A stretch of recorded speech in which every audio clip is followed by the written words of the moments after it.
Metropolitan Radio presenta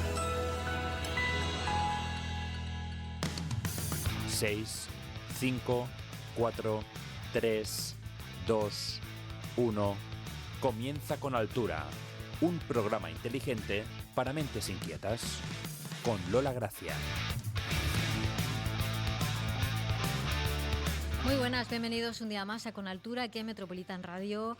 Hoy vamos a hablar de un tema que yo creo que es súper importante y que el que más y el que menos pasa por periodos de esta manera. Y lo vamos a hacer de la mano de la fantástica psicóloga y amiga Cristina Carmona Botía, que vamos a contar un poco de tu biografía. Tienes un máster en psicología clínica, tienes muchísima experiencia en el tratamiento de la ansiedad, la depresión, el duelo, la terapia de pareja, el desarrollo personal desde el año 2008 y has trabajado en servicios sociales, en el Centro de Atención a Víctimas de Violencia de Género y además de tu amplia labor como docente en talleres de diversa índole. Es autora del libro Cómo liberarte de la ansiedad, manual de técnicas que funcionan. Que esto es muy importante, querida Cristina. Hola, buenas tardes, Lola. Buenas tardes. La verdad es que el otro día hablando con Gloria Yasser, otra invitada a este programa, yo le comentaba, es que la teoría de todo esto la sabemos muy bien. Lo difícil es eso, Cristina, las técnicas para poner en marcha, cambios significativos en la persona. Sí, lo difícil son encontrar esas técnicas, a veces más que encontrar las que están en la literatura o incluso, bueno, si vamos a terapia vamos a tener un protocolo de técnicas, es llevarlas a cabo porque nos cuesta, ¿no? Muchas veces la gente, dentro de la propia definición de ansiedad, está lo que sería la evitación de esas sensaciones y es un efecto que además mantiene la ansiedad, el miedo a sentir todas esas sensaciones negativas, y esto además hace que en muchas ocasiones pues, la persona evite ponerse en manos de ese proceso terapéutico que implica trabajar esas técnicas que sí que están ahí, o incluso pues, a pesar de saber en nuestro foro interno a veces qué es lo que tenemos que hacer, seguir evitando también esas situaciones. También es cierto que hay ahora mismo mucha información donde nos ponen como técnicas muy superficiales, cosas muy sencillas, ¿no? Sí. Se nos va a quitar la ansiedad con esto, con lo otro. Y bueno, cuando hay un problema de ansiedad y es serio, por decirlo de alguna manera, no es la ansiedad de andar por casa lo que llama la gente, no esos nervios, sino que se nos complica un poquito más, necesitamos efectivamente profundizar un poquito más en esas técnicas y encontrar pues, bueno, esos protocolos que están basados en la evidencia, que los llevan a cabo profesionales y no pues cualquier persona, ¿no? Que de pronto dice, venga, te voy a dar un tip para evitar la ansiedad, como si yo supiera algo de esto.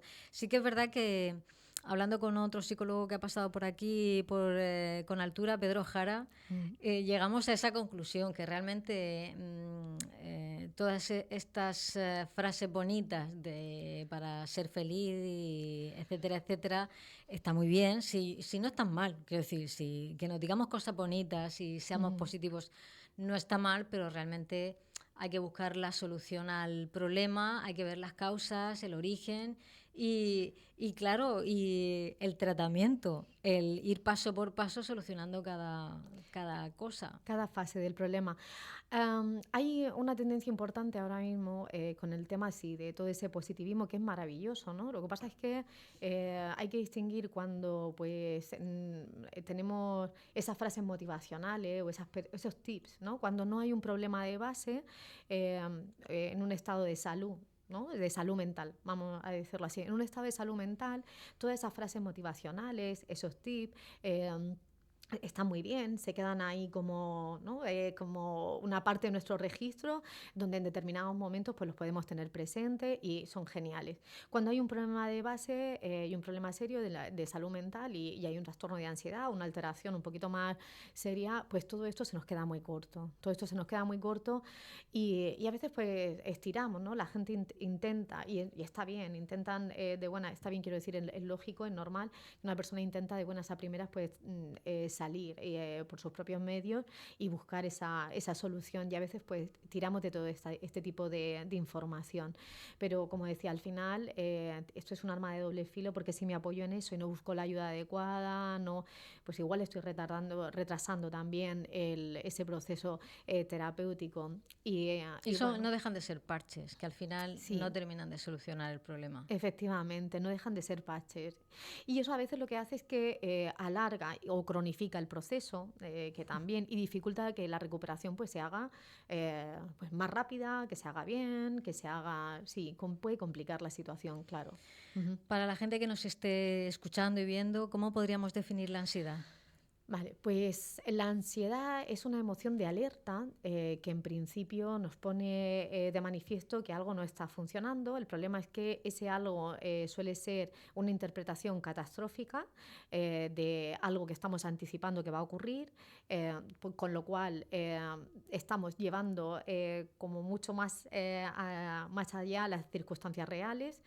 Y además nos pone alerta y produce una serie de sensaciones físicas que nos ponen también en situación de huida o de lucha o de evitación de eso que interpretamos como catastrófico. Esa emoción, que suele ser bastante intensa, lleva consigo pues, sensaciones de taquicardia, opresión en el pecho, malestar general, agitación motora, puede llevar también consigo pues, somatizaciones, dolores de cabeza, dolores o malestar gastrointestinal, por supuesto toda esa agitación cognitiva también, ¿no? El sobrepensar, que lo llaman ahora sobre todo, ¿no?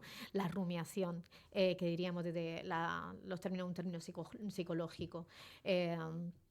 Lleva entonces esa emoción, nos pone, como digo, es una emoción de alerta ante una situación que interpretamos como catastrófica e intentamos normalmente evitarla al máximo. El problema es que esta emoción de ansiedad o este estado de ansiedad, pues como decía, suele estar o bien desproporcionado con las circunstancias, por ejemplo, nos ponemos nerviosos o empezamos a poner en marcha una serie de comportamientos para evitar una situación que no se ha dado.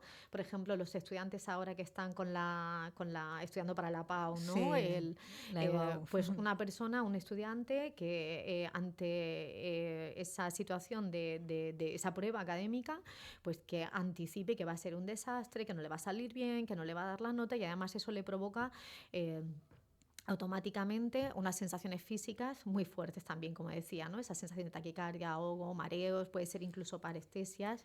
Lo que pasa es que esto quizá nos ha pasado a todos. Cuando llega un examen importante, en nuestro caso era la selectividad, o que te vas a examinar de la autoescuela, es normal, o vas a hablar ante un auditorio de 10.000 personas, es normal que tengas cierto nerviosismo. Pero claro, eso es una cosa como muy puntual, y luego la ansiedad quizá es más... Está más desproporcionada y las sensaciones físicas son más intensas y además perduran más, o las consecuencias son más graves. A ver, necesitamos cierto nivel de activación al final y de alerta, ¿no? Nosotros vamos valorando todo el tiempo situaciones que son importantes para nosotros y valoramos si van a tener una consecuencia negativa o no, para poner en marcha estrategias que nos permitan afrontar esa situación. Eso es adaptativo y está bien. El problema es que en la ansiedad esa interpretación suele ser mucho más catastrofista de lo que realmente la situación puede ser, o bien puede ser y se puede dar, pero a largo plazo no se está dando ahora. Y en el ahora yo siento una serie de sensaciones tan intensas que empiezo a poner en marcha ya comportamientos para evitar lo que pueda pasar en un futuro. Uh-huh. Pero esos comportamientos, además, en lugar de ayudarme a conseguir mi objetivo, lo que hace es que me dificultan el día a día. La diferencia está en que la ansiedad paraliza, la ansiedad resta. De hecho, cuando tenemos ansiedad, lo que hacemos es que una persona que empieza a sentir todas esas sensaciones es más probable que vaya evitando situaciones que le provocan malestar, porque en el fondo lo que estamos evitando no es tanto la situación, sino la sensación de malestar que me está provocando ahora, ¿no? Uh-huh. Claro, lo que ocurre es que si, como tú bien comentas, no se trata o ese malestar no encontramos bueno, que te puede llegar incluso a dificultar la vida diaria, ¿no? O imagínate que estás en un examen, te da un ataque de ansiedad, te pitan los oídos, entras en taquicardia en el examen, eso no puede salir bien bajo ningún concepto. Y claro, Claro, esto es también un poco profecía autocumplida. Si vas a un examen, tienes miedo a suspender, te da un ataque de ansiedad, lo suspendes, claro, evidentemente lo suspendes porque no estás en tus cabales, digamos. Imagínate cómo se enfrenta alguien al siguiente examen. Vale, voy a ir un poquito más para atrás, ¿vale? El hecho de tener una situación de un ataque de pánico no quiere decir que vaya a descontrolarse del todo y que no pueda gestionarlo, porque eso ya de hecho es una interpretación catastrófica que no me está ayudando desde luego a gestionarlo, ¿no? O que puede hacer que sí, que todo se desbarajuste. Los ataques de pánico, el ataque de pánico es un ataque de ansiedad que ocurre en un lapso de tiempo mínimo, ¿vale? 10, 15 segundos. Y el problema del ataque de pánico es que normalmente en la ansiedad, voy un poco más para atrás, normalmente en la ansiedad la persona identifica y dice estoy nerviosa, tengo ansiedad porque estoy pensando que el examen me va a salir mal, ¿de acuerdo? Sé que lo llevo bien preparado, sé que lo llevo, pero... y si me sale mal. Ese y si eleva, ¿no? Esa posibilidad hace que yo me ponga nerviosa, ¿no? Y que eleve, ¿no? Porque que me ponga alerta, porque creo que las consecuencias van a ser muy negativas. En esa situación sube frecuencia cardíaca, frecuencia respiratoria, tensión muscular. Mi cuerpo se prepara para huir, para luchar, para responder. Está en alerta. Exacto. Entonces, esa alerta, a veces, cuando la interpretación es muy catastrófica, de Dios mío, y si no entro a la carrera, y si tal, otro año más, eso es como que se va retroalimentando, ¿de acuerdo? Cuanto mayor va siendo, más catastrófica es la interpretación, más tensión. Y además suele haber como cierta imagen, ahí puede haber una imagen también visual donde lo vemos, ¿no? Visualizamos ese evento catastrófico. Entonces esto hace que la persona en ese momento pues entre en ese bucle donde se va amplificando como si fuese un amplificador esa respuesta emocional. En ese bucle hay un punto en que la sensación física es tan intensa que no se relaciona. El cerebro en este sentido es como un poco perverso, ¿sabes? Porque en ese momento desconecta y dice, a ver, que yo todavía no me he examinado, que aquí no ha pasado nada. Si no ha pasado nada, ¿por qué estoy sintiendo esta sensación tan horrible? Pero el cerebro no te dice eso, ya se entra en barrena. Entra en barrena. Automáticamente dice, esto no puede ser, me está dando un ataque al corazón, me voy a marear, me estoy quedando sin oxígeno, me ahogo. La interpretación catastrófica ya no pasa a ser del examen a la sensación física y empiezo a luchar contra esa sensación física que tengo y que estoy teniendo. Y ahí es cuando entro en bucle, además todavía un poquito más complicado porque ya no entiendo lo que me pasa, porque me pasa esto, la sensación de descontrol del cuerpo, no puedo controlarlo, o hay gente que piensa pues eso, que se va a desmayar, hay gente que piensa que se está volviendo loca porque ese grado de activación es altísimo. Entonces, esto se gestiona y cuando tú has trabajado en terapia sabes gestionarlo y sabes que es ansiedad y eso puedes aprender a dejarlo correr, ¿vale? Ahora te explico alguna cosa. Por eso yo, mira, a la gente que se prepara a oposiciones está muy bien que tenga un preparador, pero también que tenga un psicólogo. Que tengan un psicólogo para aguantar primero la presión de trabajar en soledad, ¿sí? Y segundo, la presión de hacer un examen con 150 preguntas en 130 minutos y que si algo no te lo sabes... que no produzca esa catástrofe. Porque, sí, porque yo creo que es cuando de pronto encuentras algo que no... Entonces desencadena la reacción y ya no lo puedes parar. Hay que saber parar eso. Pero ya no solo el pensamiento, porque no se trata solo del pensamiento, sino tener claro que lo que estoy sintiendo no tiene que ver con una situación, con la realidad, ¿vale? Literalmente, sino con lo que estoy pensando. Te voy a poner un ejemplo, ¿vale? Mira, cuando nosotros vemos una película de miedo, ¿de acuerdo? Tú ves una película de miedo, te sobresaltas, ¿Tienen miedo? Sí, tenemos miedo. Y de hecho nos gusta el cine porque nos produce emociones. Nos produce miedo, nos produce tristeza, nos produce incluso el cine erótico, ¿no? Nos produce excitación o alegría. Nadie nos toca, no nos está pasando a nosotros, pero vivimos todas esas emociones. Entonces, con nuestras imágenes, nuestro discurso interno y nuestro pensamiento pasa lo mismo. Da igual que sea verdad o mentira, cuando conectamos y empatizamos con ese pensamiento, hay un punto en el que le damos esa atención suficiente, ¿no? Y casi esa de credibilidad, y se desatan todas esas emociones también. Entonces, cuando nosotros estamos viendo una película sentimos miedo, podemos tener la taquicardia, la sensación incluso de estrés y realmente de ansiedad. O incluso podemos ver una película que sea muy desagradable y quedarnos con esa sensación de desazón. Hay películas que te dejan, ¿no? Sí, te dejan mal rollo, sí.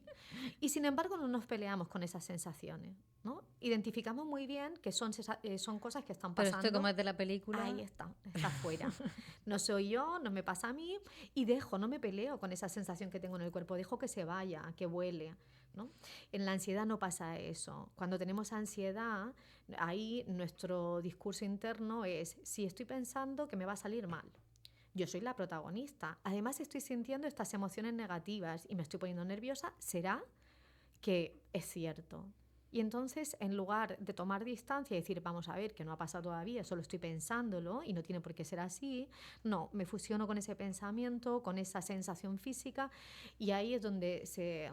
Es que a veces yo creo que incluso cuando es tan intenso, el cuerpo se impone de tal manera que te imposibilita, ya no eres capaz ni de leer una frase. Si eso va escalando, efectivamente, si llegamos al ataque de pánico, en el ataque de pánico la activación es brutal. Y de hecho, creo que dentro de las sensaciones físicas a nivel emocional, de las emociones que se pueden sentir, el ataque de pánico yo creo que es de lo peorcito que hay, esa sensación. De hecho, por eso se le llama el trastorno, ¿no? Cuando se desarrolla un trastorno por angustia, un trastorno por ataque de pánico, se le llama el miedo al miedo. Y es porque esa sensación de miedo, de alerta, de ansiedad, que es tan brutal, que se desarrolla el miedo a volver a sentirla. Y ahí nace el trastorno de ataque. Que es muy desagradable, sí, efectivamente. Uno piensa, ¿y por qué hay personas que sienten ansiedad y otras no?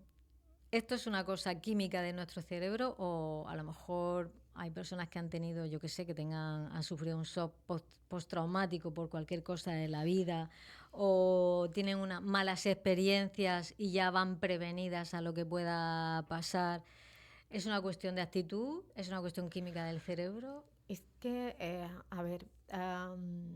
cuando dices ansiedad, ¿te refieres a trastorno de ansiedad? Sí, un trastorno de ansiedad. Porque, vamos a ver, lo que es la sensación de alerta, de nervios, de cierta ansiedad, al final la sentimos todos cuando en momentos en los que estamos expuestos a una situación que valoramos que puede ser peligrosa, ya sea a nivel físico, ya sea a nivel emocional, a nivel social, que hay alguna exposición, ¿no? Que podemos sentirnos agredidos o podemos sentir pérdidas. Es decir, en el día a día, empezar un trabajo nuevo puede generar cierta ansiedad, ¿eh? Lo que llamamos a lo mejor coloquialmente son nervios, ¿no? Cierto nivel de ansiedad, pero ese nivel de ansiedad está ajustado, se ajusta. Estoy nerviosa, me preocupa esto, me produce nervios, pero no me produce un trastorno de pánico, no me produce una ansiedad generalizada, no me produce... Entonces, nadie está exento de sufrir una depresión, un trastorno de ansiedad. En realidad, como creo que nadie está exento, ni por mucho por mucho deporte, por ejemplo, que hagamos, por mucha alimentación saludable, no estamos exentos de sufrir un ataque al corazón, por ejemplo, una neumonía que se dé ¿no? O un COVID, porque puede ser que tengamos una vulnerabilidad, y ahora sí, es verdad que hay personas que tienen cierta vulnerabilidad, y hace unos años se comprobó que había personas que tenían un gen que tenía más tendencia también a padecer, ¿no? Trastornos de ansiedad. También sabemos que hay determinadas circunstancias a nivel educativo, ¿no? De la cultura nuclear, de la familiar, ¿no? Determinados comportamientos que pueden enfocarte hacia ese pensamiento más catastrofista, anticipar todo lo malo, pensar más de forma negativa ¿no? O evitar situaciones. Me río porque es verdad que las madres y los padres que hayamos tenido también nos influyen mucho, ¿eh? porque hay gente que es así, que quizá, no sé si es tu caso, Cristina, que tampoco es cuestión de hablar de temas personales, pero quizá que nuestros padres hayan vivido una posguerra y hayan pasado problemas, porque yo creo que aquí no se libró nadie, salvo los que eran muy millonarios, ya les ha hecho vivir toda la vida con esa alerta o semialerta y claro, te predisponen un poco a que tú seas así también.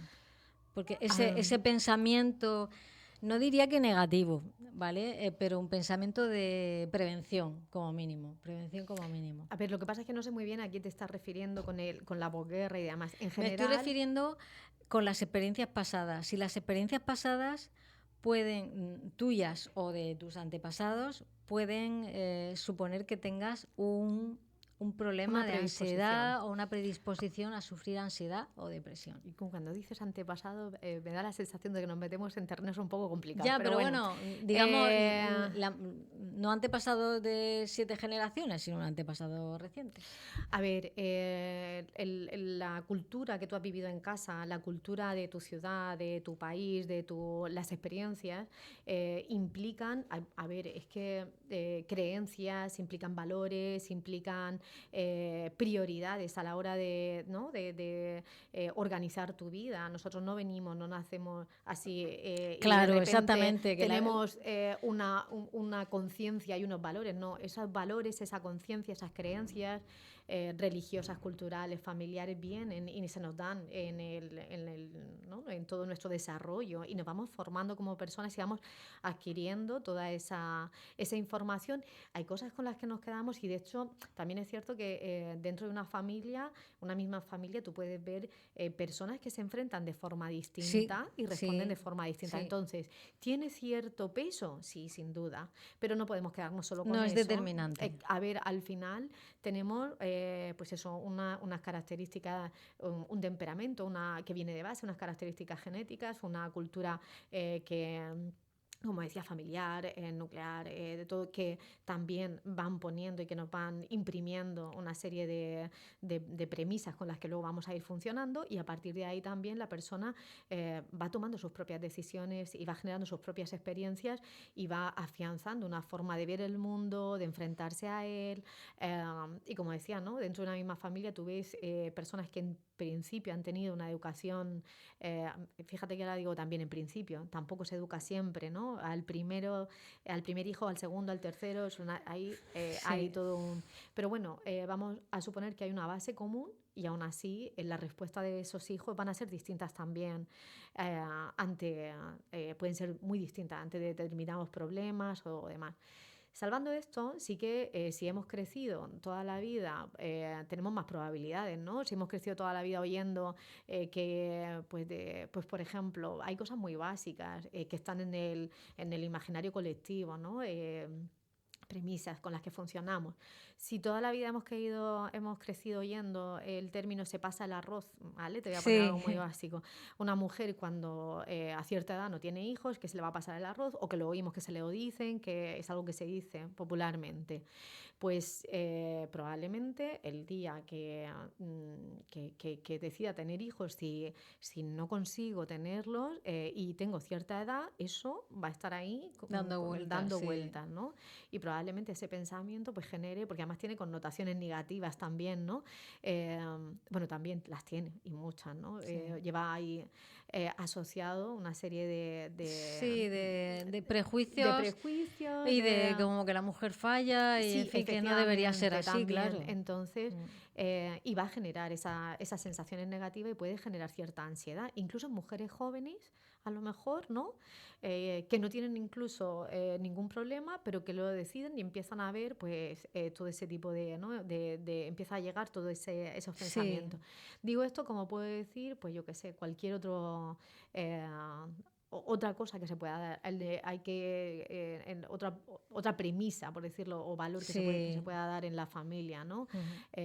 Pues las niñas buenas o los niños buenos no dicen que no a sus padres, por ejemplo. ¿No? Y que se haya castigado en casa, el que no hagas exactamente lo que dicen papá y mamá, como ellos quieren y demás, y se genera esa culpabilidad a lo mejor y pues puede ser.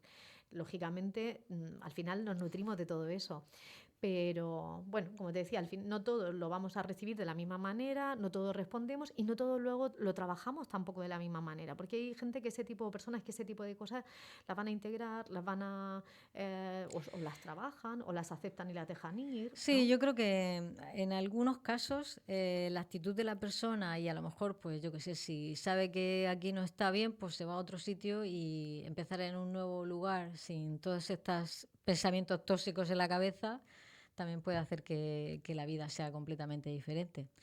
Pero bueno, ¿cuándo nos tiene que preocupar la ansiedad? ¿Cuándo realmente eh, mm, alguien que nos esté escuchando que tenga estos problemas de ansiedad de forma recurrente, cuándo tiene que preocuparse? Porque también puede derivar en un problema de salud, porque la ansiedad continuada, digo yo que si tienes ansiedad continuada tendrás el cortisol elevado continuamente y esto, bueno, no debe ser, no debe ser positivo para nada. A ver, nos debe preocupar cuando nos entorpece en el día a día, ¿no? Cuando, o bien porque sea muy intensa, o bien porque estoy notando que estoy dejando, por ejemplo, de hacer cosas, estoy dejando de relacionarme, porque, pues, como decía, ¿no? A lo mejor empezamos a tener, como decías tú, perdona, eh, problemas de carácter a lo mejor somático, ¿no? Y no hay una causa y nos están diciendo aquí hay otra cosa y es ese estrés, aunque tengan connotaciones también, son cosas distintas, ansiedad, ese estrés, ese llevar un día a día, ¿no?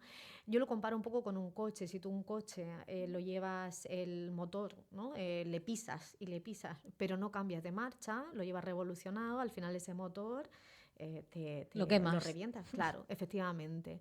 Y es un poco eso, las personas no somos máquinas. Entonces, a veces pretendemos funcionar, pues eso, vamos subiendo revoluciones, pero no ponemos los medios para cambiar de marcha. Y no siempre hay que dejar, a lo mejor hay veces que hay que reorganizar, y otras veces no se trata tanto de reorganizar la vida, sino de parar un momento y observarla de otra manera, ¿no? Ujú.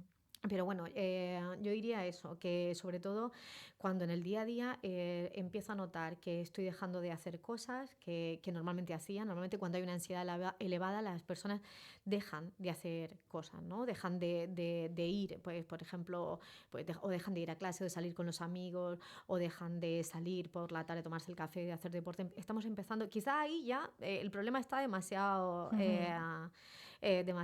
instaurado. Em, en general, por supuesto, si hemos tenido un ataque de pánico y hemos ido a urgencias, porque la gente suele ir, ¿no? Las personas suelen ir a urgencias. Si hemos tenido un ataque de pánico y en urgencias te han hecho un chequeo y te han dicho esa ansiedad, no hay un problema. Eso tiene que ser inmediato, porque cuanto más se tarde en ir a terapia y en hacer la terapia, más miedo se desarrolla a que esa situación se vuelva a dar y no tenemos estrategias para afrontarla, con lo cual nos va a generar mucha ansiedad, la sensación de descontrol. Ese sería también otro signo. Por ejemplo, si tengo una sensación constante de que no soy capaz de controlar mi vida, hay un miedo a algo que no soy capaz de controlarlo. Pero bueno, como decía, sobre todo cuando estoy viendo que interfiere en mi día a día, que no puedo dormir, que no puedo concentrarme, que voy con esa sensación de angustia todo el tiempo. Voy a poner un ejemplo, Venga. ¿vale? Un ejemplo que a mí me pasa. Cuando yo soy una loca de evitar conflictos, no me gustan nada los conflictos. Y entonces paso a la evitación del conflicto. Ujú. Pero claro, hay momentos que el conflicto es inevitable, porque tú quieres una cosa, el otro quiere otra, conflicto.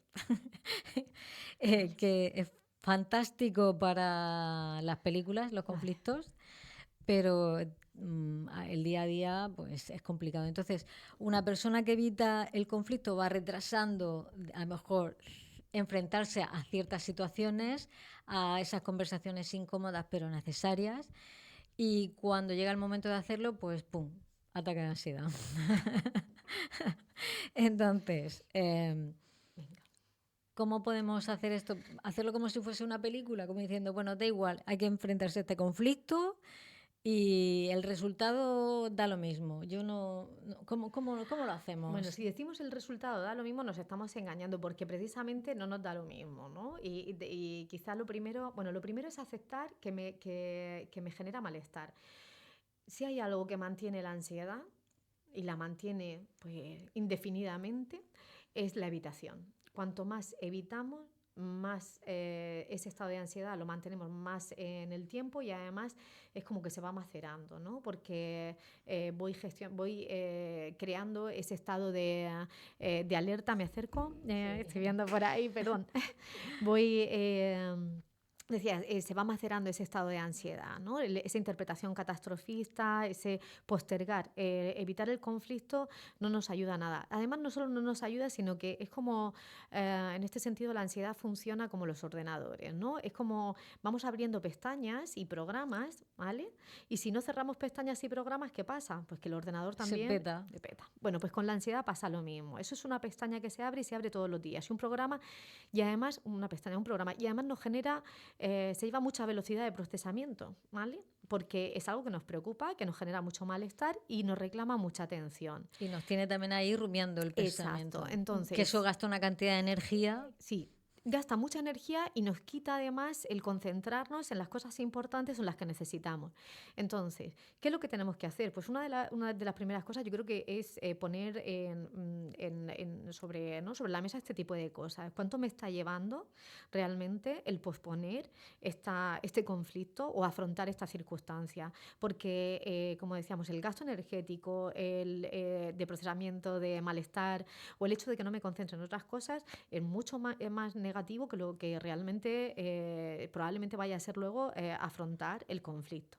Además de eso, normalmente pues vamos a tener siempre, como decíamos antes, una serie de pensamientos, de interpretaciones catastrofistas de cómo va a ser la situación y hasta qué punto van a ser las consecuencias negativas, ¿de acuerdo? Entonces, eso también hay que ajustarlo, porque estamos anticipando algo, no somos adivinos, no adivinamos el pensamiento de la otra persona, ni de las circunstancias, ni las consecuencias exactas que va a tener o cómo va a ser la situación. Con lo cual, no se trata tampoco de tener un pensamiento irreal, ¿no? Pero sí ser objetivos con la situación, ¿de acuerdo? Y tratar de ajustar eso. Porque si no, pues todo lo voy a ir a lo peor. Normalmente cuando tenemos un pensamiento anticipatorio no nos ponemos en lo mejor, nos ponemos en lo peor. Uh-huh. Y no es que está bien, eso nos permite, en cierto modo, ¿no? Prever situaciones, pero, bueno, curiosamente, tengo que decirte que en el caso de la ansiedad, curiosamente se da que en muchas ocasiones cuando tú le preguntas a la persona, bueno, ¿y qué crees que va a pasar eso tan horrible? Y te dice, no sé. ¿Vale? Claro, no lo sabes. Ya, pero ¿ves? Eso es otra de las cosas. La ansiedad hay que responderla. Es como el poema este de el deseo es una pregunta, ¿no? Que no existe, como decía, era, no sé, sí, el deseo es una pregunta que no tiene respuesta. Pues con la ansiedad es casi como si fuera igual, ¿no? La gente se formula ese es easy, ese que va, ¿no? Es seguro que, madre mía, pero no terminamos de responder. Y la ansiedad hay que responderla. Porque cuando le damos respuesta, resulta que pocas veces, ¿no? Nos quedamos, que se puede dar el caso, pero pocas veces es tan catastrofista como esperamos. Y si hay una situación que no nos gusta, siempre hay como todo un entramado, ¿no? De posibilidades para responder, y que son nuestras, las da la propia persona. Entonces, hay que responder a esa ansiedad, hay que hacer ese balance, primero ese balance de qué gano y qué pierdo, ¿vale? O ajustar y ser objetivos con ese pensamiento anticipatorio que tenemos. Probablemente en esto que tú me estás hablando, cuando tenemos mucho miedo a evitar el conflicto, lo que tenemos es miedo al rechazo, tenemos miedo a que nos valoren negativamente, a que sea una consecuencia que nos ponga en una posición social, ¿no? Que de alguna forma perdemos algo, ¿no? Estamos perdiendo algo. Igualmente hay que valorar realmente. Y el problema de lo que tú me estás hablando, cuando hablamos de evitar conflictos, es que se nos complica porque ya no es solo la ansiedad ante el conflicto y el hecho de que no quiero entrar en no quiero quedar mal, no quiero que me hablen mal, no quiero tener esa sensación de malestar, ¿vale? Es que quiero evitar esa sensación de malestar. Entramos en el tema de la asertividad también y es todo lo que conlleva con esto, porque cuando dejamos de defendernos, si evitamos un conflicto y no nos defendemos, el problema es que a la larga se genera una situación de rabia. Sí, y es peor, porque luego estallas, no dices las cosas educadamente, sino de cabrio. Pero imagínate la siguiente situación, enfrentas el conflicto con la otra persona, ¿vale? pero tú ya te quedas con mal cuerpo por todo el día. ¿Vale? No pasa nada, es normal. Vamos a ver, lo que no podemos pretender es que gestionar una emoción o Claro, gestionar una situación no es no sentir, es que son dos cosas distintas. No podemos esperar que, a ver, si tengo que afrontar un conflicto, no puedo esperar que eso no No te tenga afecte. una respuesta emocional. En cualquier caso, si no nos afectase, seríamos un poco psicópatas, que es todavía Por peor. ejemplo, exacto. Sí, si no nos hubiéramos afectado, a ver, si te están insultando, que una persona pretenda que cuando me insultan en el trabajo, si me están humillando, no sentir ningún tipo de emoción. Eso queda muy bien también en las películas, ¿no? Sí. Como tú decías, los Jedi, ¿cómo se llaman estos? Eran los romulanos de Star Trek, porque me perdone alguien si lo estoy diciendo mal, no sé. No me acuerdo. Bueno, no, da igual. no.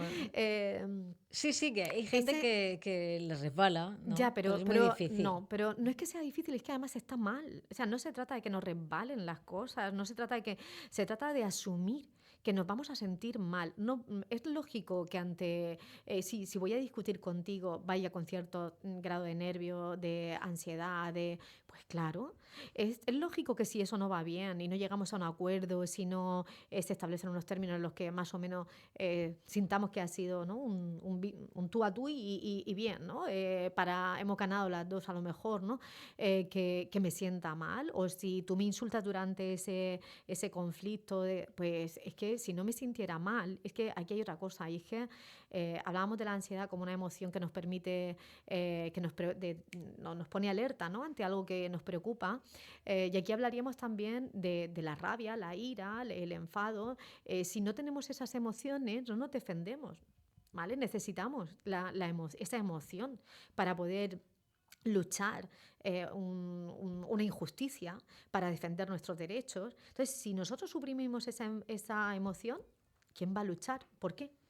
Claro. Si me da igual. Pero ¿cuánta gente hace eso? Por evitar el conflicto se calla y pone buena cara. Bueno, el problema es lo que tú decías. Evitar el conflicto es que conlleva que al final la persona siente la rabia que siente con esa persona o el malestar, es como que se abre con dos vertientes. Uh-huh. Una es que me enfado contigo y me siento mal contigo porque tengo un conflicto abierto, pero es que además me voy a sentir mal conmigo misma porque no me estoy defendiendo, claro. porque no estoy poniendo límites.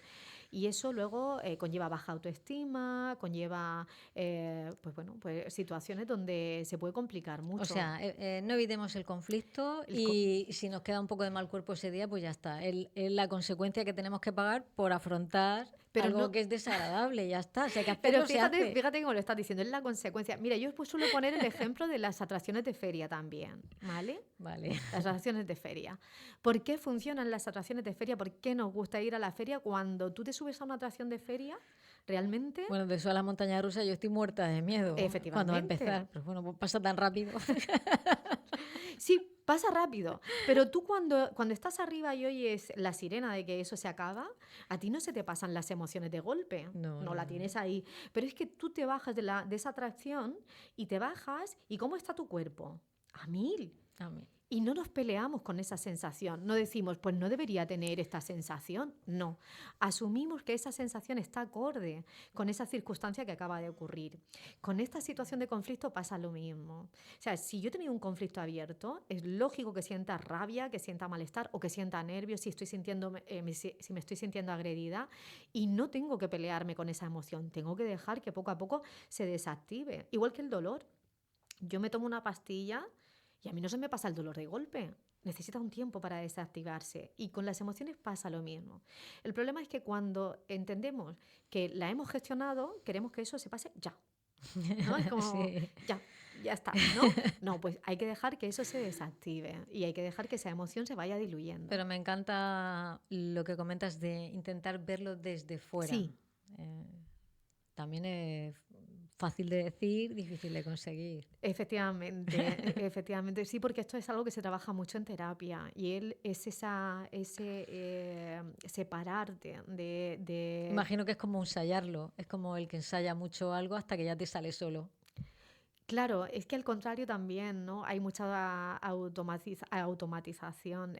Sí, hay que ensayarlo, hay que trabajarlo, hay que ponerlo sobre la mesa. Se hace bueno, yo lo hago, trabajo mucho la terapia cognitivo-conductual, la terapia de aceptación y compromiso, que va enfocada a eso, ¿no? A separarte, ¿no? De esos pensamientos, a objetivarlos, a objetivizarlos, a poner en valor, ¿no? Esas ganancias y esos costes, a tener presente todo lo que es el entramado de tus metas, tus valores, y sobre todo, pues eso, el contextualizar la situación. Esto no soy yo, ¿no?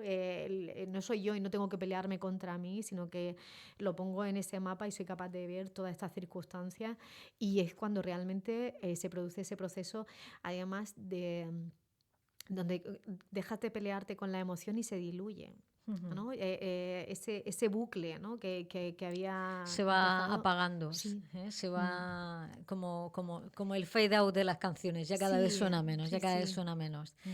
Cristina, tú llevas ya mucho tiempo dedicada al mundo de la psicología. Yo sé que estás siempre ocupada, tienes muchísimos pacientes. ¿Cuál es la enfermedad más habitual de la mente de nuestros días? El otro día en un curso que hice, en un taller que di, comentaba que, bueno, la ansiedad suele ser la primera demanda, ¿vale? Y les comentaba que hace unos años, esto es cierto que fue prepandemia, ahora te comento, hice pues un análisis estadístico, por esto que te dicen siempre, hay que tener datos ¿vale? Y ese primer análisis en una empresa, en un negocio, ¿no? Me sorprendió mucho porque en mi caso, por ejemplo, yo hubiese puesto la mano en el fuego porque la ansiedad como tal, era el problema y era la mayor demanda en la consulta. Cuando hice el análisis, el resultado fue que sí, la demanda inicial era ansiedad, pero esa demanda inicial de ansiedad tenía que ver con las relaciones. Todo eran problemas de pareja.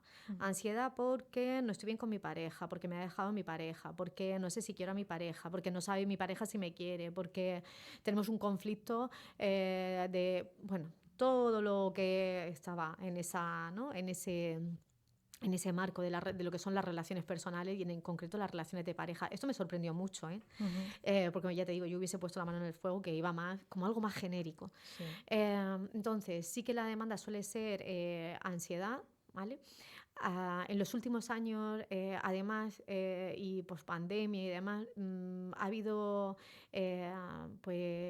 mucha demanda por una pérdida del sentido, también la depresión, ¿no? Entra esa pérdida del sentido de la vida, de las cosas, la sensación de vulnerabilidad y descontrol. Esa sigue teniendo que ver mucho con la ansiedad, pero sobre todo, ¿no? Y en gente muy joven, que es lo que quizás en los últimos sorprende. años... Sí, también es cierto que la gente más joven tiene más integrado el hecho de pedir ayuda y pedir ayuda para terapia psicológica, y les cuesta menos, ¿no? El decir que me encuentro mal y necesito ayuda. Pero bueno, sí, al final ansiedad y depresión es que ahí entra... ¿Porque la ansiedad y la depresión van de la mano siempre o no necesariamente? A ver, van de la mano. No necesariamente, porque la ansiedad prolongada es muy probable que acabe produciendo síntomas depresivos, porque una persona que tiene una sensación constante de vulnerabilidad, de descontrol, esa sensación de estar pues en ese estado, ¿no? de nervio, sobre todo porque además la ansiedad al final eso es una sensación de que tengo una serie de circunstancias que no puedo controlar y que me están generando mucha angustia y son horribles, ¿no?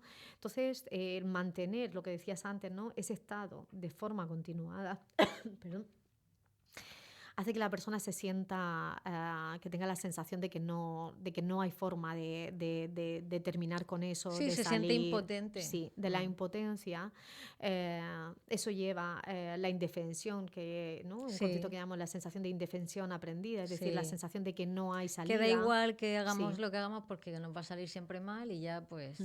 Entonces sí que puede provocar depresión, pero cualquier proceso, por ejemplo, el dolor crónico produce depresión, una persona que tenga una enfermedad crónica también puede, en este sentido, ¿no? Suele ir de la mano, pero también puede haber circunstancias donde haya una depresión sin que necesariamente haya habido un trastorno de ansiedad, ¿no? Esa sensación de apatía, de motivación, de anedonia, ¿no? De esa incapacidad de disfrutar de las cosas, de el perder un poco el sentido de la vida, y hay gente que debuta con eso sin que haya habido proceso de ansiedad. No tiene por qué yo creo que a veces también la depresión, o sea, la ansiedad continuada puede darse esa sensación de indefensión aprendida, depresión y escapismo.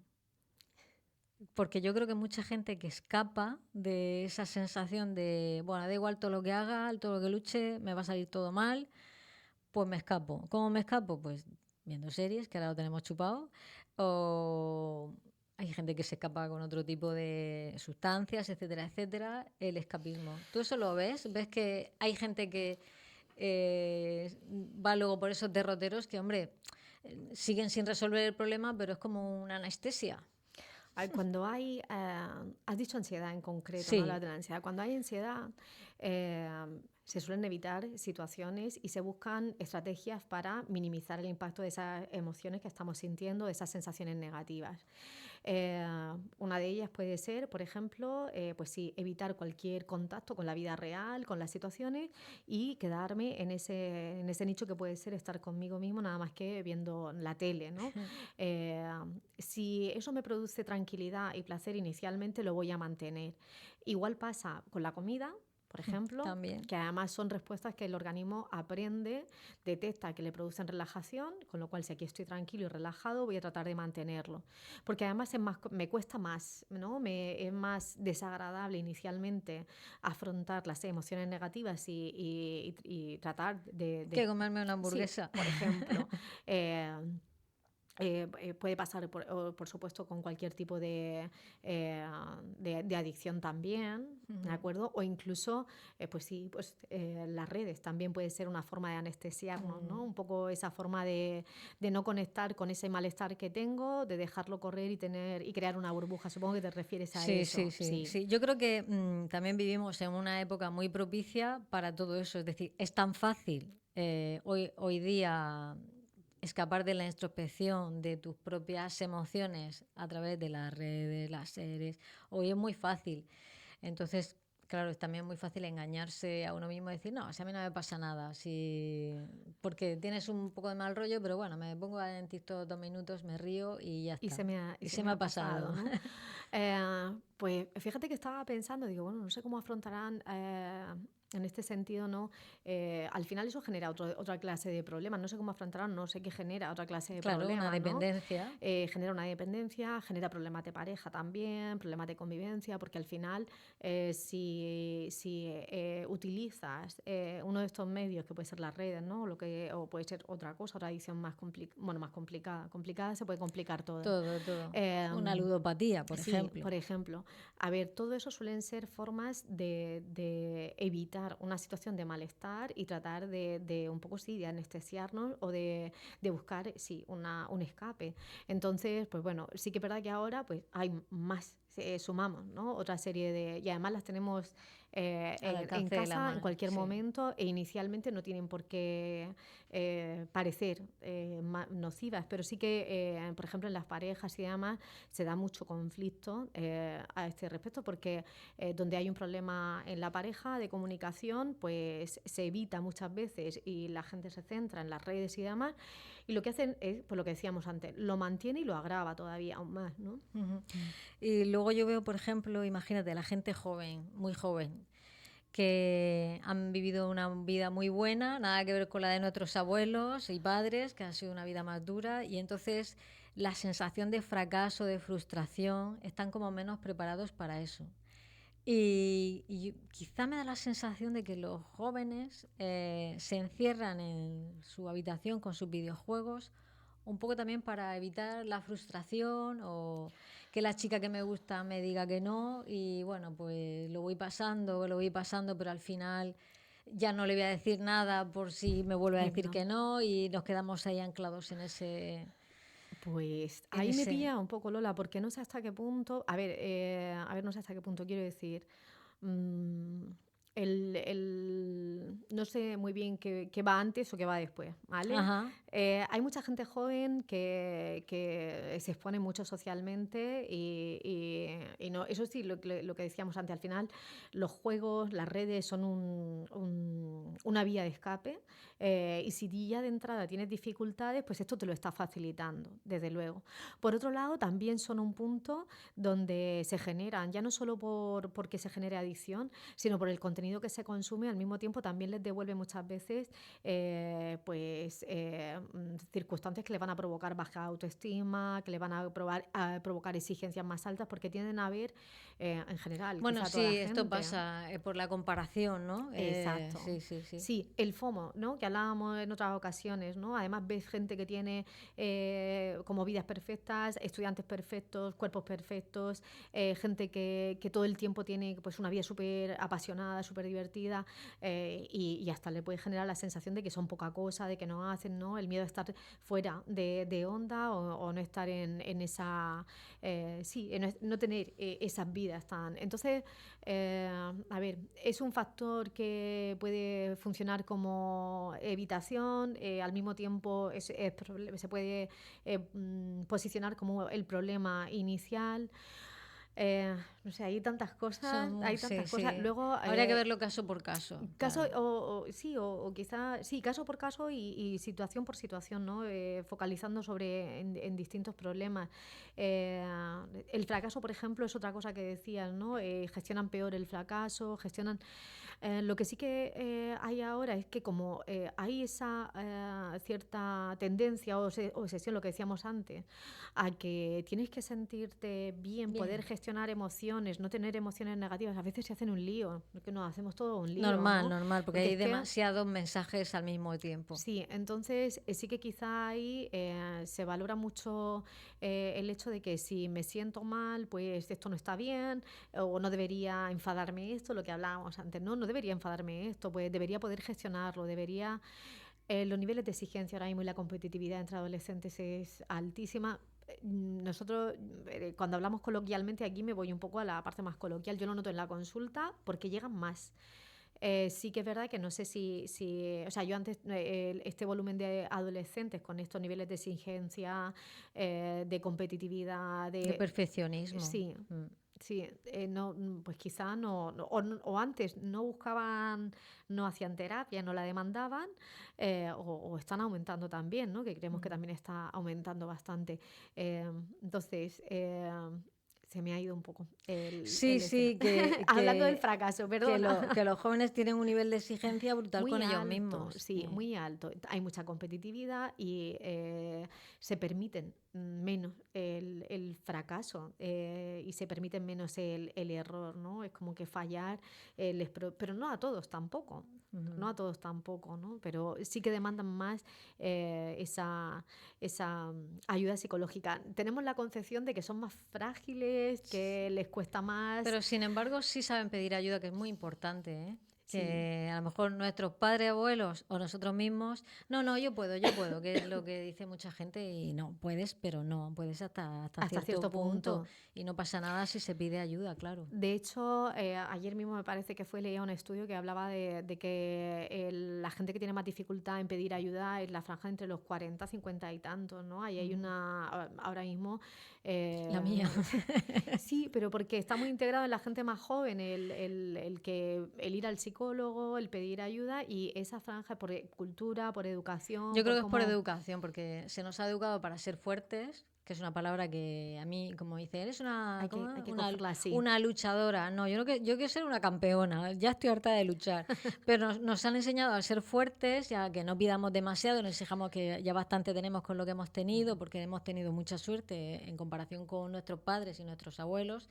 Y sin embargo, a nuestros hijos no les daríamos todo, porque quiero decir que que es otra cultura. Es otra cultura y se enfrentan con y otras circunstancias. Y no pasa nada, hay que pedir ayuda si estamos mal. Hay que y tal. pedir ayuda. De tu libro Cómo liberarte de la ansiedad manual con técnicas que funcionan, ¿lo podemos encontrar en Amazon? ¿O? Sí, estoy en ello. ¿Estás en ello? Ah, yo sí, pensé para que ya esta podía semana. llevar, pues Sí, me a ver, lo voy a comprar ya. creo que para el Kindle ya lo puedes comprar, ¿vale? En electrónico. Ahora mismo en versión física todavía, ¿no? Porque estamos haciendo algunas todavía retoques. Pero sí, pues el libro lo que sobre todo explica un poco qué es la ansiedad, la gestión de las emociones, habla un poquito de esto, ¿no? De ese rechazo a esas sensaciones negativas y el foco un poco en aceptar. Lo que te decía un poco también antes pues va poniendo ejercicios, tareas y demás para trabajar esa ganancias y pérdidas que tengo con la situación actual, tus valores, tus creencias y dónde poner el foco para ir trabajando esos pensamientos negativos, la rumiación, cómo afrontar o exponerme un poquito a esas situaciones de forma segura para ir teniendo la sensación de que todo voy teniendo el control, que es lo que todo el mundo quiere, ¿no? Como tener el control. Estar en control, que decía Celia Cruz, estar en control, pero bueno, estar en control está bien sin pasarse. Es decir, que tenemos que tener en cuenta que la vida es cambio y que no todo puede estar bajo nuestro control y ya está. Es que no tenemos nada controlado. Nada. No, somos cambio.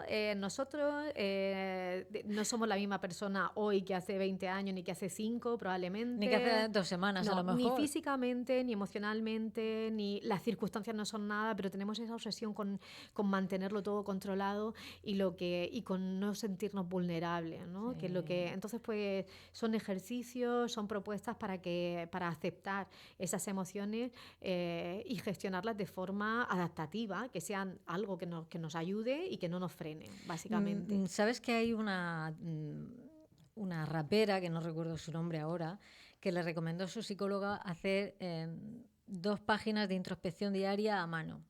Y a partir de ahí, bueno, ha triunfado, ha tenido un éxito brutal. Claro, es que este ejercicio de encontrarnos con nosotros mismos lo hacemos muy poco. Sí. Y los jóvenes menos aún.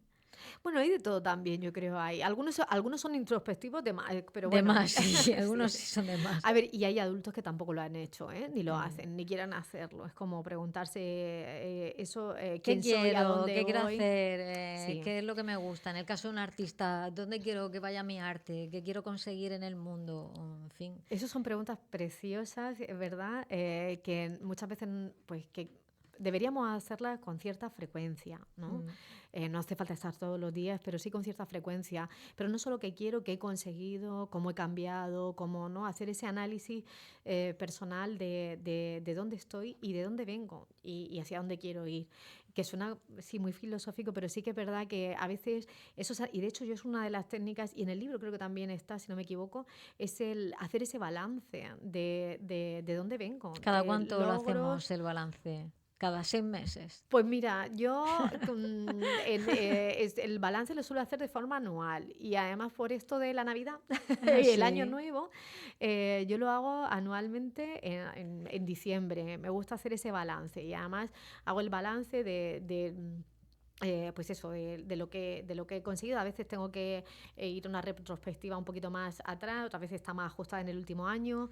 Como suelo hacer propósitos de año nuevo, hago eso, ¿no? Y veo, pues mira, aquí sí, aquí sí, aquí sí, aquí no, aquí no, aquí no. ¿Y por qué esto sí y por qué esto no? ¿No? Porque siempre hay muchas cosas que pueden estar ahí. Claro que eso hay que hacerlo bien, cuando hemos ajustado bien los objetivos y demás. Pero cada 6 meses no es necesario, pero una vez al año, cada una vez sí que estaría bien el hacer ese análisis, o cada 2 años, que no pasa nada, ¿no? Pero de vez en cuando hacernos esas preguntas de forma objetiva, porque nos ayuda a ser indulgentes con nosotros también, ¿no? Sí, que nos y tratamos con mucha dureza a veces. Sí. Querida Cristina, ya estamos terminando. Ha sido un placer enorme tenerte aquí. Te volveremos a invitar para hablar de otro tema porque es súper interesante todo lo que dices y creo que útil para las personas que nos escuchan Y qué buena que es la terapia, hasta para ganar Grammys, fíjate. Sí, desde luego.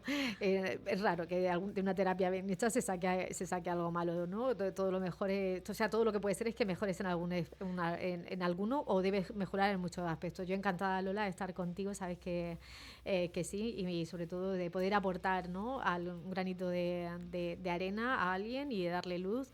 Y pues nada, hasta la próxima. Hasta la próxima y nosotros volveremos la semana que viene más con Altura aquí en Metropolitan Radio.